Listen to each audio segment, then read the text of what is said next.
Welcome to VCR, Vintage Cinema Rewind. We're bringing old movies to new viewers. I'm Blake. And I'm Michael. And we're still here in our cozy little den. That's right. Take your head out of the oven because we're still here and there's still a reason to live, I guess. Yes. So we're talking the spoiler-full episodes, the deep dive week. So if you haven't seen Cosy Den, one of the greatest Czech films ever made, go back and watch the primer episode. Highly recommend the primer episode on this one because we talk Blake a little goes bit. into a little bit of a history lesson. Yeah. Just a quick history lesson. So yeah, we're going to talk full spoilers ahead. I guess where we should start is where the movie starts with the opening of a failed suicide. Yeah, not the first failed suicide in the movie, certainly, but yeah. I found it pretty darkly funny. You know, it instantly kind of bonds us to Michael as a teenager. Surprisingly, yeah. Like, I was kind of like, why do I like this kid so much? Yeah. Yeah. I think that, you know, being a teenager, I think everybody has maybe not gotten to that dark of a place, but there's a lot of emotions and what's the word I'm looking for? Overreaction. Not testosterone, but hormones. Yeah, there's a lot glands. There's a lot of glands and a lot of hormones and stuff's happening when you're a teenager, and just about anything could set you off. You know, we instantly kind of recognize that Michael is a very torn teenager. Sensitive young man, maybe. Yeah, exactly. Yeah. And I feel like we don't actually see that all that often, especially for guys in Western cinema. Yeah, and I mean, I hesitate to go there, but maybe especially in this current political climate, you wouldn't... No. Well, I guess maybe we should use this and dovetail off into a discussion of the character. Mm-hmm. Like, I found Michael quite charming and likable throughout most of the movie, but kind of towards the end, I was kind of getting like, hey, Michael, like, maybe you should leave that girl alone. I think that he's extremely easy to relate to. Like, there's a lot of things in this movie, like the one that I want to circle back to at some point is the gift giving scene. I've definitely been in those kind of situations, like who hasn't kind of thing. There's a great moment where so there's Eileen, who's like kind of the cooler best friend who, you know, has a lot of Western influence from his parents. Yeah, and like, you know, it's cool too. Like, he gets these, like, he has a projector in his apartment and he gets these like reels of Western films from like mailed to him from his parents. And then he just hangs the sheet up in his window and will just screen movies. Yeah, like street theater. Super cool. Yeah, and people will just come and like just hang out in the streets and look and just watch the movie. Yeah. It's really, really cool. I loved that aspect of it. I think that's a super cool maybe piece of Soviet history and socialist history where, you know, there's this probably a whole lot of underground movement like that happening. I kind of almost wish that we had like just random pop-up street theaters. Yeah, I guess so, right? And I mean, I also thought it was cool that Eileen wasn't charging anyone either. He's just like, hey, I found this movie. Bloop, like, I'm going to project it now. Fun little fact. The first scene where he walks into his homemade projection studio, there's a poster on the wall that... I don't know if you noticed the poster on the wall, but I went, that looks like Django. Was it Django? It was Django. Oh, shit. It was, and I found, through the help of AI, admittedly, that was actually the poster for a movie called A Noose for Django, which came out in 1969. Well, which is actually the wrong year. Oh. So it's an anachronism. Yeah. Hey, so you're saying he's not only the coolest kid in town, he's also a time traveler. Yes. he's got like a Doctor Who style like phone booth behind him, but I liked Eileen. There's something just kind of effortlessly cool about him. Especially those eyebrows. I did notice the eyebrows a lot. I was like, holy fuck. Yeah, those are big eyebrows. Big old bushy brows. Yeah. But anyways. So circling back to what we were talking about. What I was going to say, circling back to Michael, Eileen has these cool shoes. And, you know, there's a scene early on where like the three of them are hanging out, Michael, Eileen, and the girl next door. Mm-hmm. And she's kind of all over him because that's her boyfriend. And Eileen kind of makes fun of Michael for his bad shoes. Right. And then later on when he's, you know, getting gifts from his family, he kind of has this little vision of like getting these exact same shoes from his dad. And he puts them on and it's very triumphant. But then we cut back to cruel, cruel reality, and he's just got yet another pair of shitty shoes. Yep. And he's just like, you can tell he's trying to be polite about it, but he's not really hiding his disappointment that well. I think that this maybe highlights the success of the performances in this movie. Is you can see all of these conflicting emotions on Michael's face in this scene, right? And kudos to him as a child actor for that. But, you know, you can see that this is a character who, you know, is trying his best to be thankful for what he's got. And, you know, despite the rocky relationship that he has with his dad, he's like thanking him, and like, you know, him and his dad kind of try to have that sweet moment together. But you can also see that disappointment on Michael's face, and him trying his best to kind of hide that disappointment. And I think that also speaks to the relatableness of Michael, because, you know, especially in those teenage years, like, who among us has not gotten a gift that maybe wasn't quite what we wanted, and that disappointment, but also that conflict of, you know, like, I really should appreciate this gift. Yeah, you haven't fully unlocked empathy yet, but you're starting to. Yeah. Well, and also just the immaturity of like, she'd like me if I had the right shoes. Yes. Yeah. Yep. And like, there's a moment I really liked with Michael where he has to share a bedroom with his younger sister, who's also inexplicably phenomenal actress. And, you know, she tries to wake him up, and he's basically playing dead.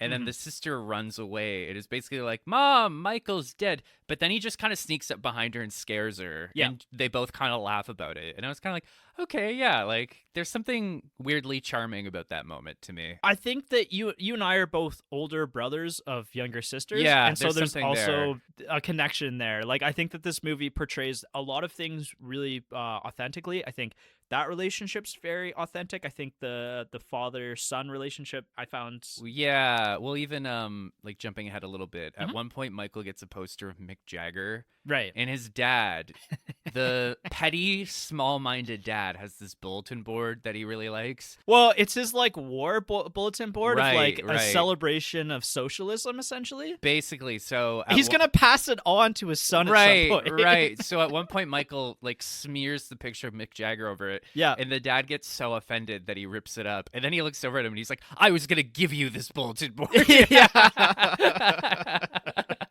Yeah. There's a lot of stuff about fathers in this movie, and not a lot of it is positive, actually. Well, kind of keeping on Michael's dad for a minute or two here. I actually really, really liked his character. He might have been my favorite character of the whole movie. You mentioned that, yeah.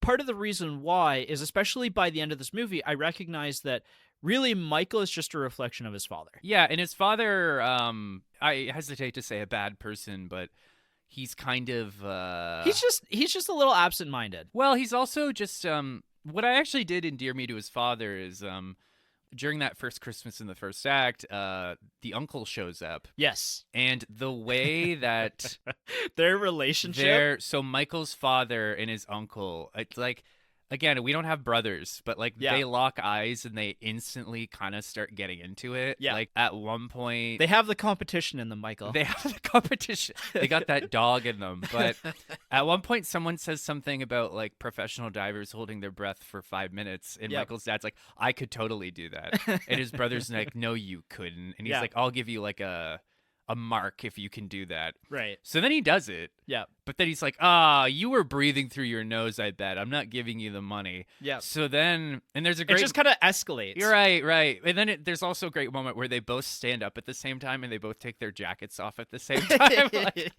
like they're about to throw down. Yeah. So then it escalates to the dad sticking his face in the bathtub and holding his breath for a full minute, I guess, almost drowning. To the uncle's credit, afterwards, he's like, "Oh, you did it. Okay, I owe you a mark," right? Yep. There's something about that. And again, going back to like the bulletin board and shit like that, it is kind of like there's something a little bit immature about him. Yeah. You know, he's just like, he's obviously a dad and he clearly is able to provide for his family. And he's certainly a better dad than, you know, the other tyrant in this. Mr. Krause. But like, he is still just kind of like a little boy, right? And to me, that was punctuated where the movie ends with him trying to hang himself in the same gazebo. Yeah. when the Soviets invade. I was like, fuck, like father, like son. Absolutely. Like, I think that there's a lot between the two of them. And I think that's also maybe why he's a little hard on Michael. It's maybe him taking it out on himself a little bit. Well, who as a father with a son cannot relate to that? But But yeah, I really liked his performance, and especially like the relationship between him and his brother is one of the highlights of the movie, in my opinion. When he breathes fire, like the end of the night when they're all pretty toasted. Oh yeah. And Well, what's funny, and like maybe this is my own naivete, but I looked over at Sarah. I'm like, can you do that? But then I was like, I don't know. You know what? I'm not brave enough to try. Yeah. I'm not toasted enough to try. Same. I think a lesser movie would have then had included a scene at the end where they have a private moment, and he's like, I guess we're not so different after all, Dad. But this movie, there's no explicit reconciliation. It's just like, yeah, this is my dad, and this is our relationship. Well, I think that's maybe kind of a point towards the show not tell, right? Yeah, exactly. Speaking of a movie that I watched last night, I've watched Mickey 17, which was all tell, no show. I don't know that I agree, but that's a different podcast. Yeah. The other thing I wanted to move on, before we moved on, scene that I really liked is when the uncle and grandma show up at their house, and the uncle instantly knows just how to like push his dad's buttons, and he's like, oh, sing for me, Michael. And so Michael starts singing, and the dad just keeps slapping him to get him to stop.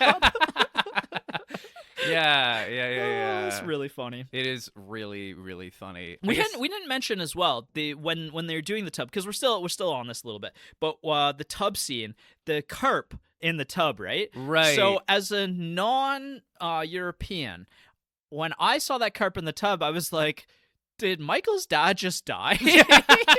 And God is a carp? Yeah.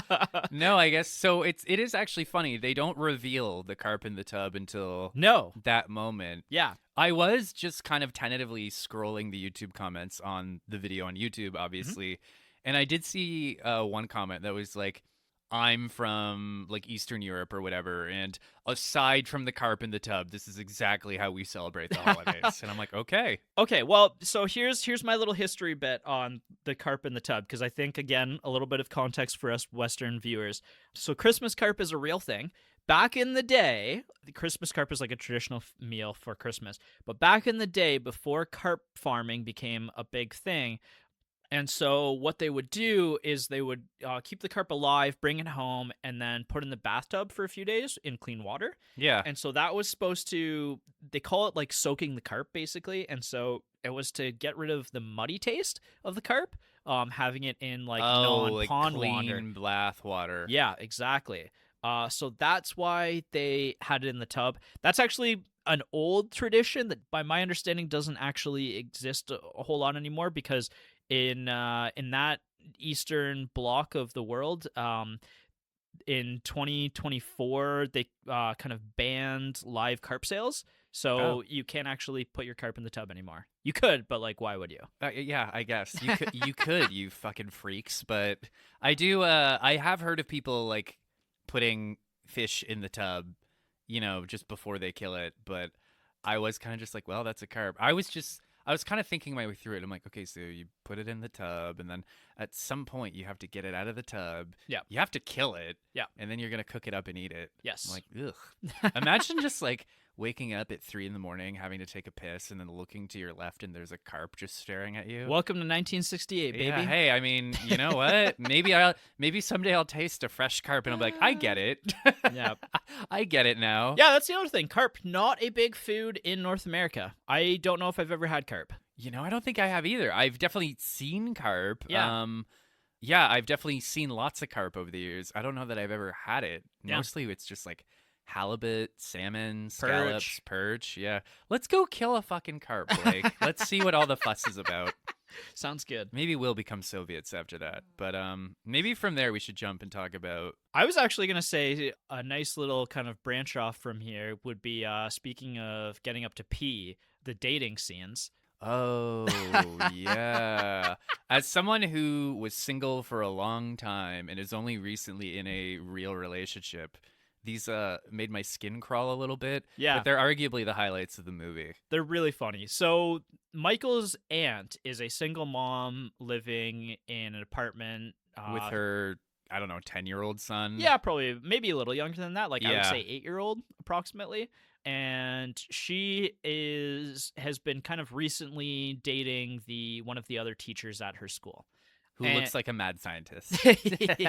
Sure. We get one of the best bad dates over the Christmas holidays together with the two of them, where he shows up at their house and her son is in the washroom and he's basically like, I'm going to be in here for a while. Right. So the son just, hates all of his mom's boyfriends. Yeah. And he shows up desperately having to take a piss, and he's just on the toilet reading about dinosaurs, which I as soon as I saw that, I'm like, that's probably what Blake used to do, like before phones, just sit on the toilet, read about dinosaurs. But he's like, I really need to go. He's like, I'm going to be in here for a while. So then he just takes a big old piss in the sink. Yeah. A big old piss in the sink. And his hair somehow catches fire while he's peeing. Yeah, that was a little like, for a second I was like, is the kid like psychic or something, and he set his hair on fire? I kind of missed how his hair caught on fire. I think he just like leaned forward into like a pipe or something, and somehow what little hair he had was able to catch a flame. Yes, and then mom walks in right after he's done, and the son also finishes at that point in time too, and is like, what stinks in here? And it's like, oh, it's a mix of pee and burnt hair, actually. Yeah, my new dad. Yeah. And I do think arguably the funniest, also one of the queasiest scenes of the movie is later on they put the kid to bed and he tries to initiate sex. Put the moves on her. Right, and now I will never claim to be a smooth operator, but you know, from a distance, I have some notes on his technique. It's actually, I'm making light of the situation. It's kind of creepy. He's just like, he's really coming onto her hard, and she's very, I don't know if this happens before or after, but there's a scene where Michael's aunt is having a cigarette with his mom in the bathroom, which is probably the best place to have a cigarette now that I think about it. And she basically just admits, like, yeah, I don't really like him that much. I'm just looking for a dad for my son. Yeah. So he's trying to put the moves on her, and she's very clearly like, I don't know, like, yeah, maybe not. Yeah, she's hesitant. Absolutely. Yeah, but then he starts getting manipulative, where she's like, oh, okay. And he's like, well, I don't want you to do it if you don't want to do it, and blah, blah, blah, blah, blah. But then the kid, I forget, he does something to get his attention, and then he puts on the record. He puts on a record to disrupt the mood. The guy kind of rages out and goes into the living room, and then the kid just jumps into bed with his mom. Yeah, because he freaks out. He breaks his record player. Like, it's pretty extreme. Yeah, that's true. So, and at that point too, the kid is like, "Hey, you know, you and I, we had an understanding here. I got to pick dad too." Yeah. And so we get some various date scenes.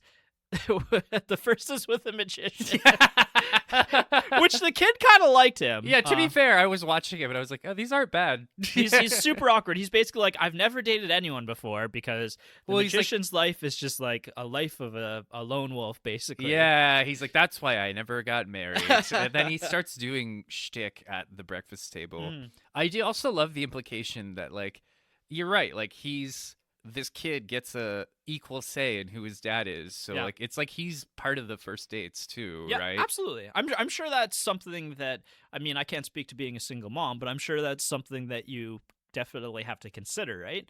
Yeah, I don't know if I should share this, but years ago, I met a woman on a dating app.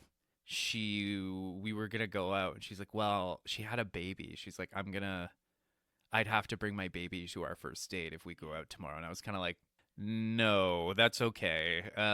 Not ready for fatherhood. Nah, I was like 25. I was like, no, thank you. But and then at another point they bring in this like military officer who's like in full regalia. Like he showed up in his outfit and everything. Yeah, he was funny because he was presented at the school for the teacher who is the bad dater, and he has this story about when he was in the World War II and him on this special mission to kill a spy, and they end up killing two people because they're not sure which is which.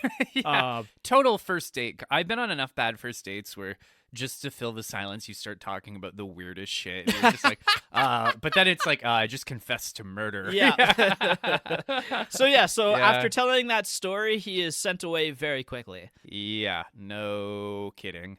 But then, and this is kind of jumping ahead a bit, Yep. that little kid does inexplicably bond with Father Kraus, Yes. which I saw hey, that. I actually saw that coming. What I didn't see coming was Jindra's mom passing away. That one gutted me. That was really sad. And just the way that Jindra expressed her despair, Grief, her grief yeah. at her mom passing away, like, going and hiding like that. I don't know that I've seen a movie quite portray that kind of grief. It's really effective. So at some point after her mom passes away, Jin just hides in like her mom's dresser with all her clothes. And there's something that actually took my breath away a little bit too. Yeah, I teared up a little bit to Ginger's just she's like what, 16, 17, whatever, but like she's hiding in this little closet with all her dead mom's clothes, and she just looks so childlike and so vulnerable. Mm-hmm. And that is a moment where I was looking at her, and I mean, obviously she's a kid, but like, you spend so much time focusing on these teenagers, you almost kind of forget their age sometimes.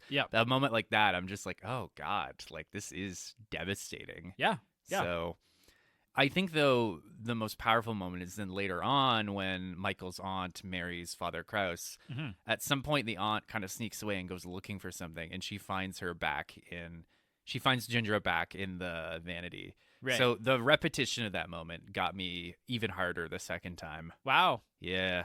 Yeah, and you know what? I saw it coming, and it actually, I think it worked out really well, and I think that this movie, again, it somehow was able to kind of straddle that line between making Mr. Kraus completely insufferable for the first half of the movie, and yet you kind of see like this relationship starting to bloom between him and the teacher, and you kind of get it. Yeah. And they're kind of a perfect match for each other. In a way, so Father Kraus is this total tyrant who's had on his third heart attack, constantly warring with his daughter. He says more than once, like, I should have had a son. Yes. But then after his wife dies from like hypertension or something. Yeah, like, it's never quite clear what illness she had. I can't remember exactly, but it's definitely implied that something's coming with her. Like, her health is a focal point of that part of the movie. Yeah, and like Father Kraus, like there's a point where she's not feeling well, and he gets on her case. He's like, oh, did I act like this when I was being tortured by the communists or whatever? But then after she dies, like a lot of men of that age, he finds out, and he even admits this, he's totally fucking useless. Yeah. He doesn't know how to do anything, right? Yep. I think that's the first time you see him outside of his usual kind of like stiff military outfit. He's just in like a white undershirt, and he just I to the actor's credit, he looks like a lost child in those scenes. Yeah. Absolutely. And then somehow him and the aunt get together, and then he starts kind of bonding with this kid. At one point he even gives him like a dinosaur book. At one point he takes him to this museum so they can like look at cars together. Yeah, like they bond instantly, him and the kid. And you know what, to the teacher's credit, like she bonds with Jindra. Like, I was kind of waiting for a bit of fallout between Jindra and her, and their relationship actually is pretty authentic, and they find common ground pretty quickly. They do okay, right? And it's a little yeah. Well, and even that like kind of harkens back to one of the funny scenes in the movie that maybe I didn't fully get the comedy of, but I appreciated when they have the big argument over whether the dumplings are gnocchi. Gnocchi, yeah. That was arguably one of the funniest, probably the funniest scene in the movie. Yeah, it kind of calls back to that as well, right? When Jindra walks in and she's like, oh, are you cooking gnocchi or are you cooking dumplings right now? Mm-hmm. It's a woman who is clearly on the same page as Jindra. Yeah. Sees the world the same way.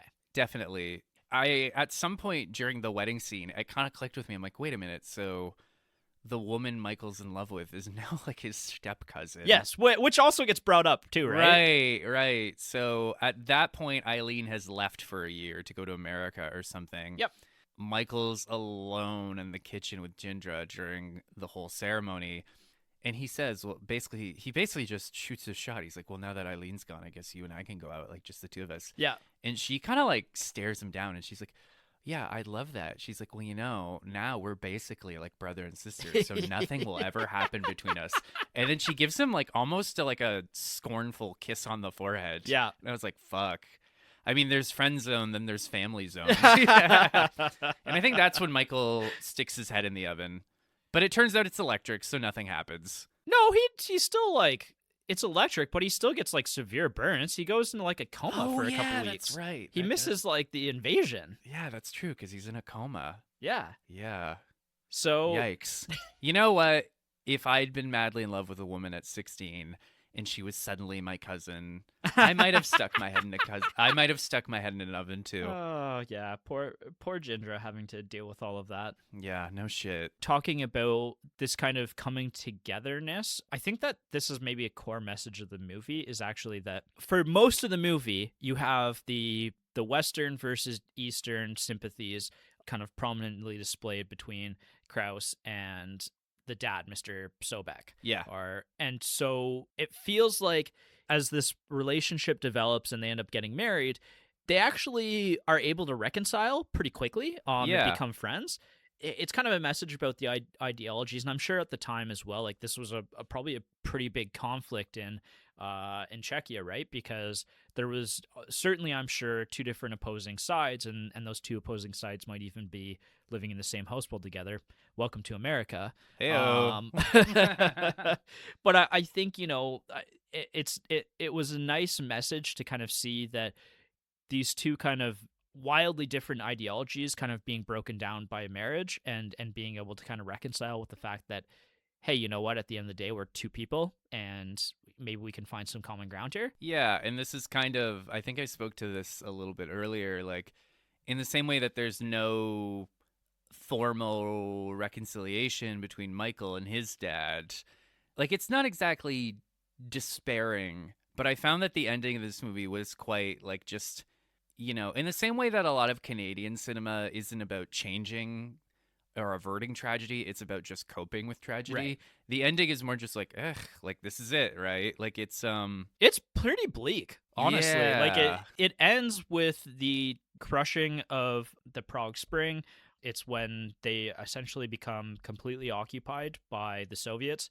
They enter this period, brief little history period. Oh, here we go. Again. This is our sub podcast, Blake's History Corner.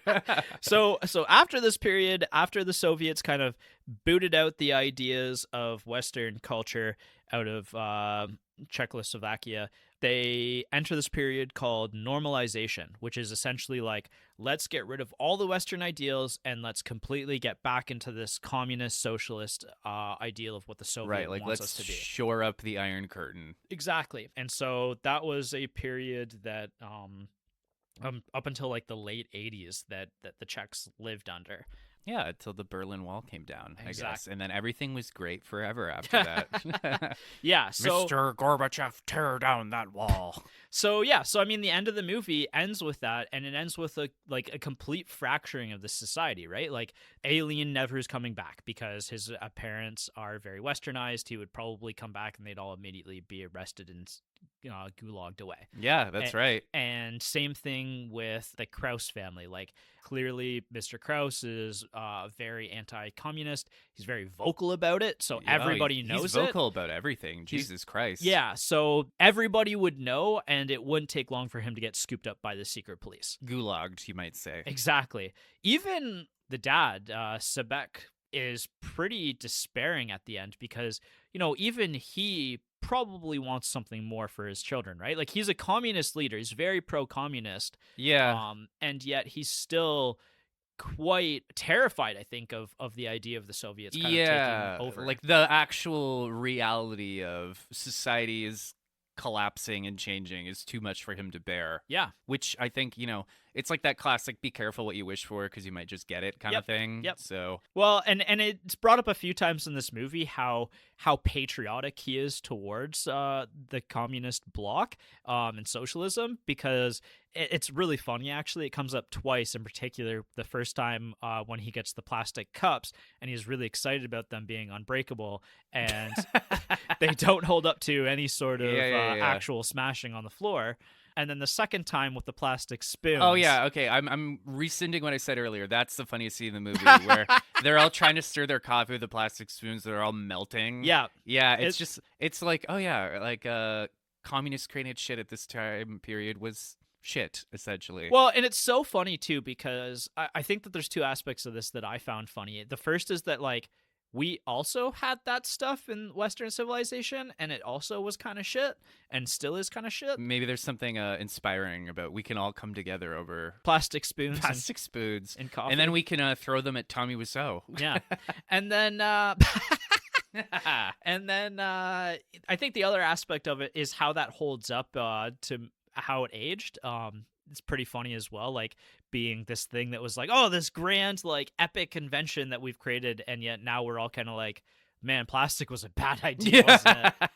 Yeah. There's a lot of bad ideas out there. Yeah. But that's right. Yeah, Father Kraus probably not gonna be a stepdad for much longer. Well, they moved to London because his dad's in London, so they disappear at the end of the movie and never come back for 20 years because they can't come back until after the Iron Wall comes down. Well, I mean, there is the movie does start with a voiceover where Michael is reflecting on what happened like 30 years ago. Mm-hmm. You know, and this is a criticism of like past tense narration, or especially first person past tense narration, is that, you know, some people think, well, I guess it's kind of a foregone conclusion that they survived because now you're looking back and telling this story, right? But it's still something. Where was I going with that? Doesn't matter. But yeah, I get what you're saying.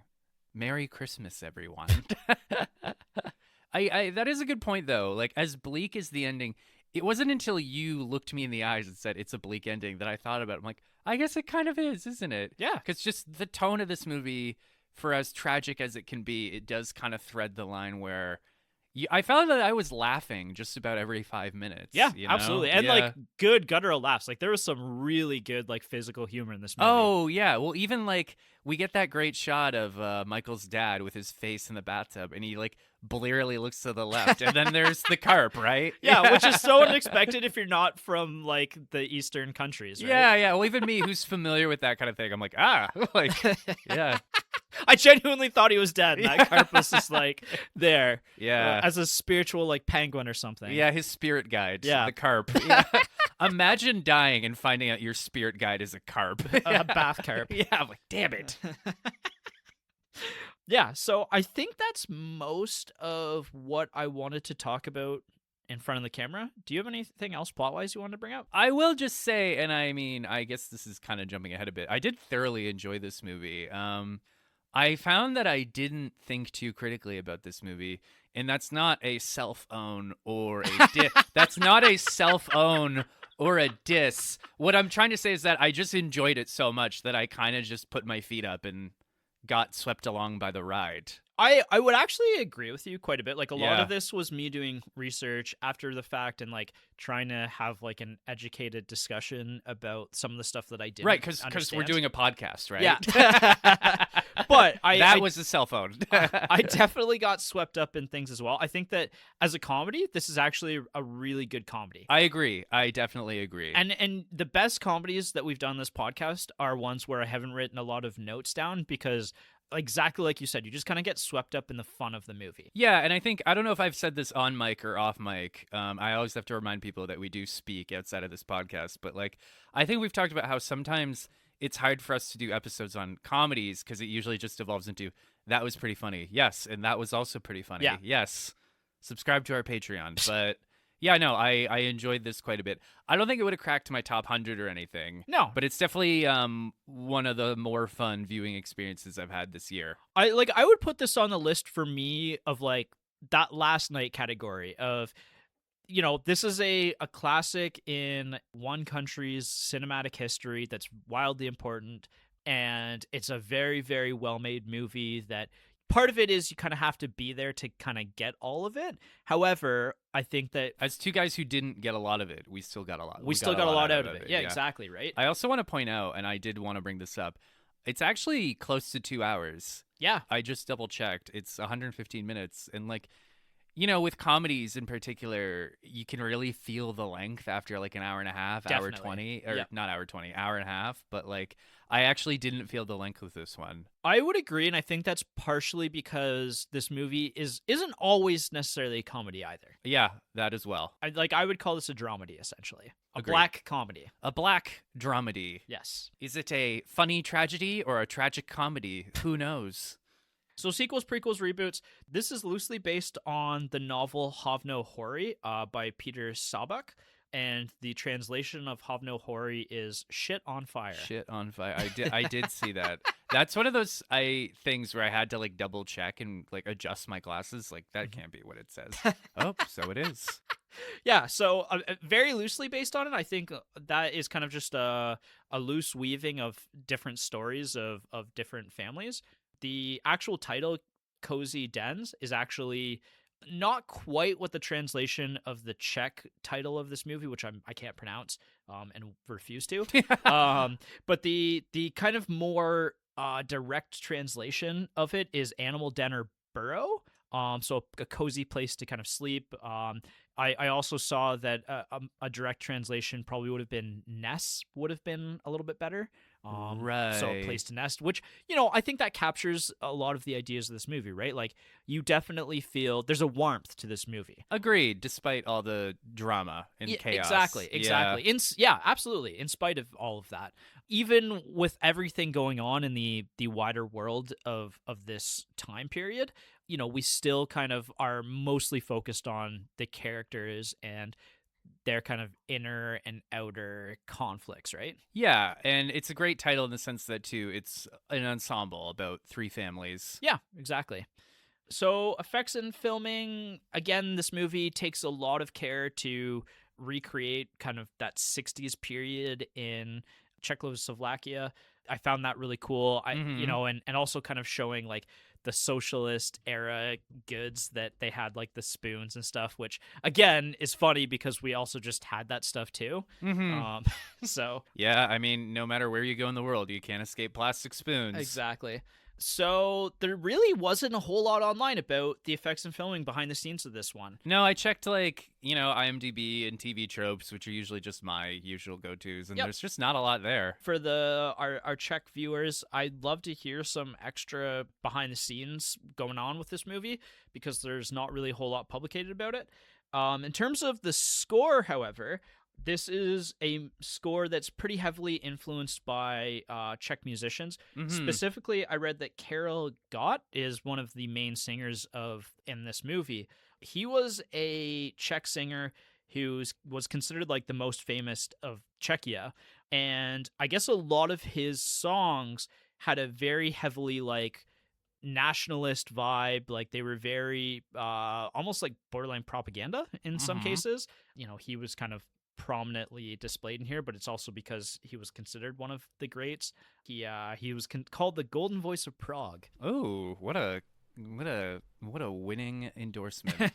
Yeah, very interesting singer that if you're interested in more Czech history, check him out. Look back at the times. This is the only comment that I want to bring here, that Cosy Dens was actually screened at the 1999 Vancouver Film Festival. Yeah. I saw that too. I didn't know that there was a Vancouver Film Festival. I didn't either, but it's cool that those are two very great pieces of information to come away with. Absolutely.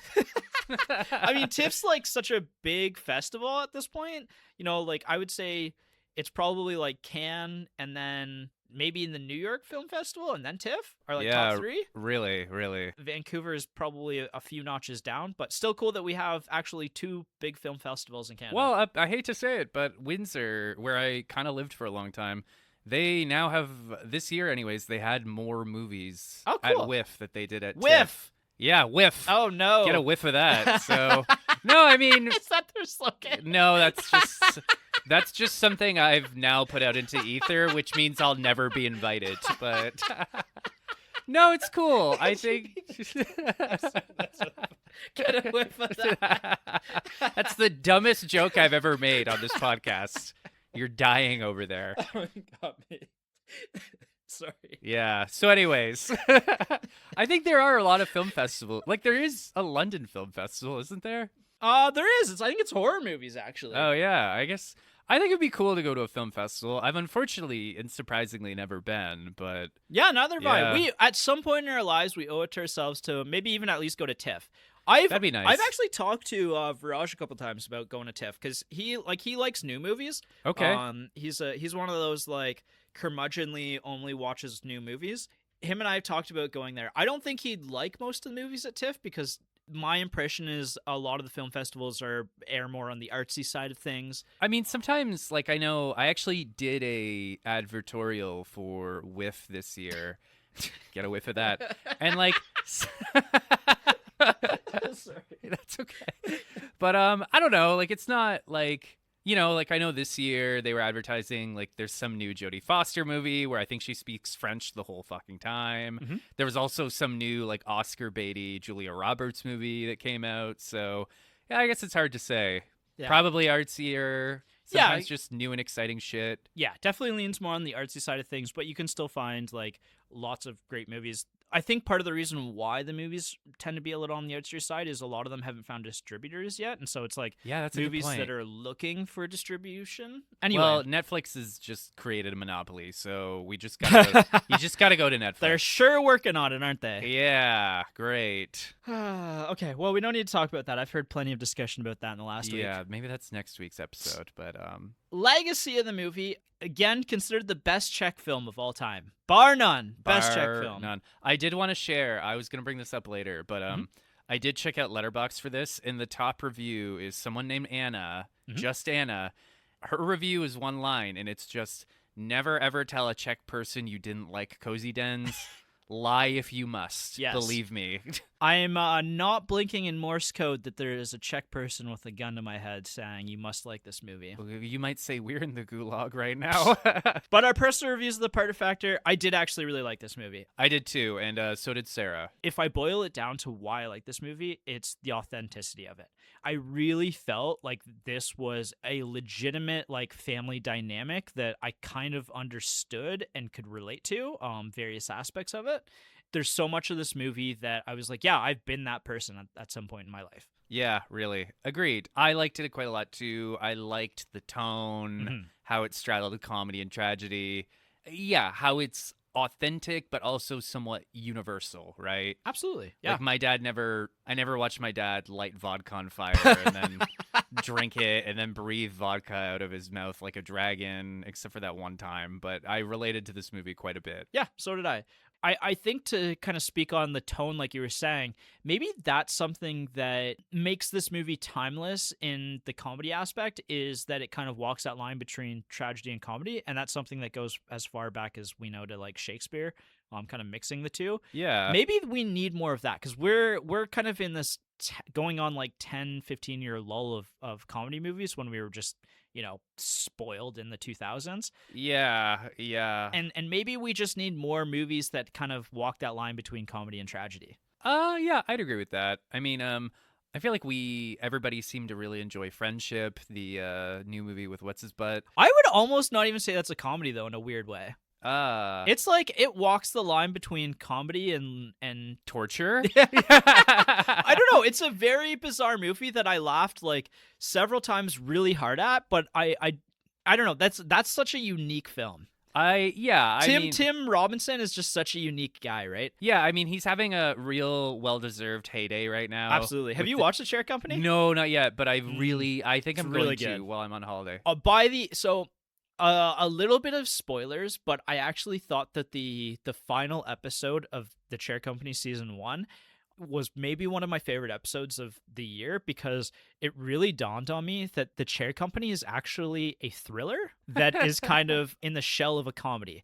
And I really got it by that last episode where I was like, oh wow, they're doing something really big here and they've masked it by making this a comedy with Tim Robinson. Yeah, but I think the best comedies, and we're kind of dovetailing away from the topic here. Yeah. I just think the best comedies and all stories are built on conflict, and the best comedies still really know how to like twist the screws. You know what I mean? Yeah. They're just pulling comedy from the conflict as opposed to like drama from the conflict. Yeah. You know? I have one other friend who's watched The Chair Company at this point, but if anybody, this is really unrelated, but if anybody has comments about spoilers for that show and wants to talk about it in the comments, I would love to share some theories because I got some pretty wild theories about where the show's going. Well, I have quite a bit of growing appreciation for Tim Robinson. Yeah. So you're going to blast through it and then we're going to talk about that for an hour? Probably, yeah.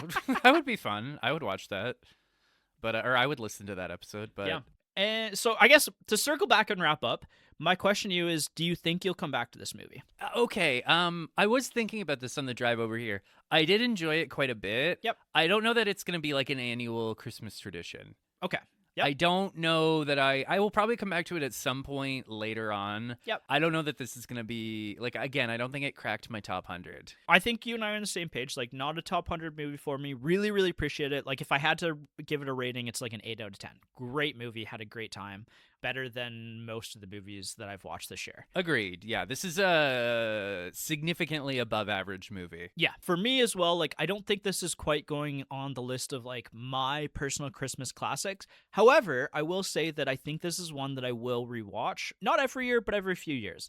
Like, it's a pretty good Christmas movie that really authentically portrays the family experience. I agree. And if I ever just happen to be in the Czech Republic, yeah, and I'm trying to make conversation with someone, I'll be like, so have you seen Cosy Dens? And, like, I'll just be handed like armfuls the key to the city. Yeah, like the key to Prague. I'll get like a sash that just says best tourist on it. Yeah. I think this is really cool. I'm glad we did this one. Yeah, I am too. I think I came out of my own personal death spiral on this one. Yeah. And I'm like, all right, we did it. Yeah. Yeah, this was fun. Yeah, this was fun. And I think that we're going to be wrapping up. This is coming out right around the Christmas time. So Merry Christmas, Happy New Year, everybody. All the other holidays, congratulations. That came out weird. It did, but it's authentic. I think we're going to keep it in. Okay. Yes, happy holidays, everybody. We will see you in the new year. At the beginning of the new year, we're just going to do our 1 hour Blake and Mike shoot the shit episode. Yeah, that's right. If you can't get enough of us, well. And then, yeah, I still need to develop what the plan of next year looks like, but we're in some early conversation about it. Yeah. And by that, Blake he pitched a couple ideas to me, and I like non-committally grunted at all of them. But that's what we're doing. Exactly. Well, that's basically how our podcast. That's our runs. podcast. Yeah, that's our process. See you next time. As always, tell your dad. Eat the carb. As always, get a whiff of that. Get a whiff of that. All right. What a way to end the year. Okay. Bye.